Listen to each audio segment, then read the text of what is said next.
I think some of the things we talk about, whether they're challenges or opportunities, play out at every level in a school district, the classroom, the school, the district, and even in the province. I think I was initially somewhat surprised by a little bit of this divide between us and them, the district and the schools. And we've worked really hard over the last few years, especially through our leadership professional development and the monthly meetings that we have with our leadership group, to approach it more as a collaboration. And I think what made a difference there was, again, relinquishing some control. And even when it came to some programming decisions or directions of the district, to ensure that school-based personnel were involved. And I don't think that's in fact, I know that that was not always the case in the past. So that kind of surprised me to initially discover a bit of a divide. And another way that I found what I needed to do when coming to the board office was to go back into the schools. Again, that sounds simplistic, but to put in my calendar and to make it a big rock, to plan in advance, to be in schools for the informal interactions, was actually more important than the formal meetings that were planned with the group. And so as I sort of grew at the district role, it was constantly returning back to the schools, which to it was a pleasant surprise. People really want you to be there. The advice that I would give someone, and I'm actually going to take it a step forward. So, if that group of people who aspire to rise up in leadership, my advice to them would be, what skills do you believe you're going to need? And you need to hone them now. Because when you get to a district role, especially in a small district, you're going to have a number of different portfolios. And this old idea that there's on-the-job training or there's going to be someone there to mentor you in, that's becoming more mythical in smaller districts. And so if you aspire to a higher leadership, you need to do reflecting and think about what skills, foundational things I have to have that I can create right now in what I'm doing, so that I take those with me into those roles.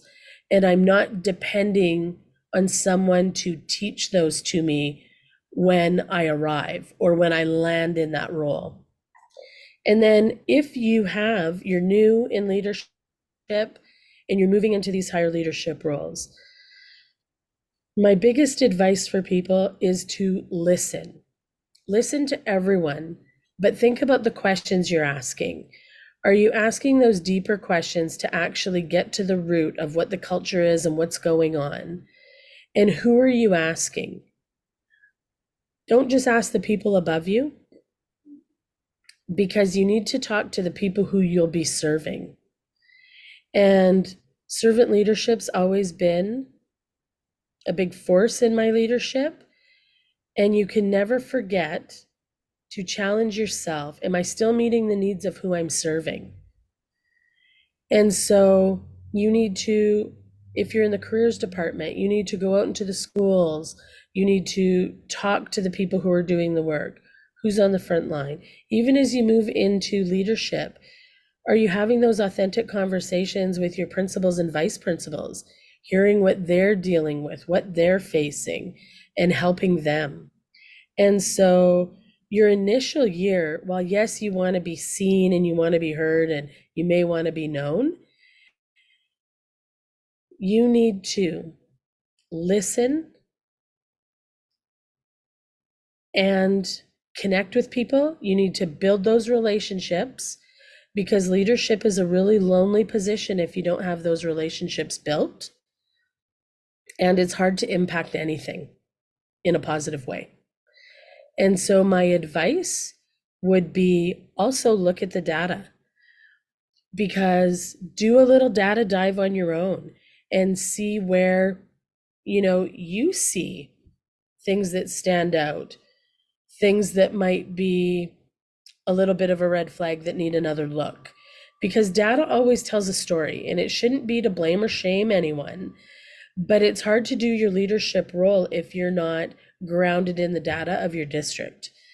And so when you think of that, that's a good jumping off platform for even conversations to have when you're new. The how you're doing report, just to talk to say, hey, I was noticing this. What's the story behind that? So you get your context. Because if you come in with just change is good, but you need to do the research for change. And your data helps you in that. And it'll guide you, and it actually tells you where you need to go. Because there's nothing worse than when someone comes new into leadership with big ideas, doesn't look at any data, and takes you in the wrong direction. And we've all had that actually happen to us before. And so reflect on that too. So that would be my advice as well. Know what you're doing. And as a leader, I'm not big for, I'm not big into hierarchy, although I know that's needed at times. But I like to be behind the scenes, doing the work, being in the mix with people, so that if someone says, this isn't working, I can say, let's look at the data, and I have it at my fingertips. And I can say, well, parts are working, as opposed to, going a completely different 180. What can we tweak? What can we change? Because I think enough of those conversations, they don't happen, and they need to happen more, because we often make grand changes in education based on no data or research at all. And so that is another important thing if you're coming into leadership. Look for the data your story tells.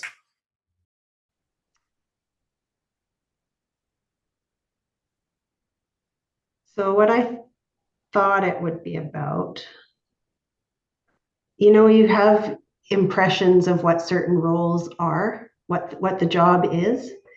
And of course, some of that is accurate and lots of it is not. But what what I've learned is there's a lot of noise and distraction out there in the world. You can be busy 24 hours a day, and a lot of it is not, it's not important.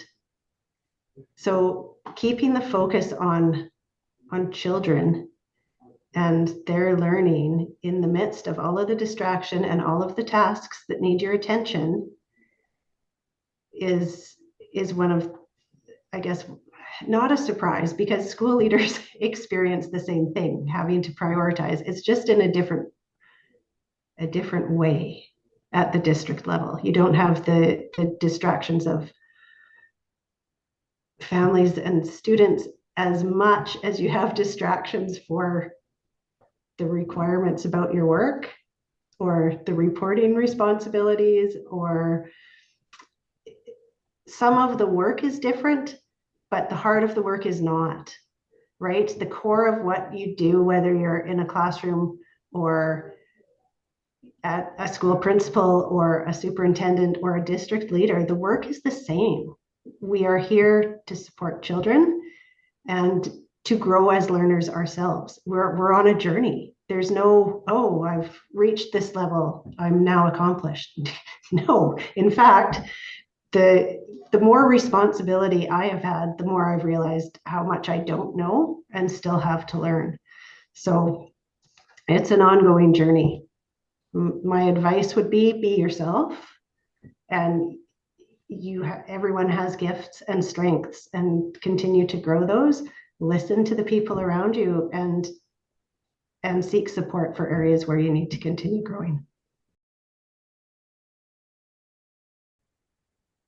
In our context, we're in incredibly small districts, so we have those really close relationships with everyone around us that we work with. I think for me, it was realizing that it's not separate. It's not, school and then district. It is one interconnected piece that's all trying to work together for the same outcomes. And the second part of that being that you have to work when you start to move. You know, our office is not attached to school, it's not in a school, so you have to work that much harder to stay connected to the why that you're here. I mean, I could go full days without seeing any children, which is really hard.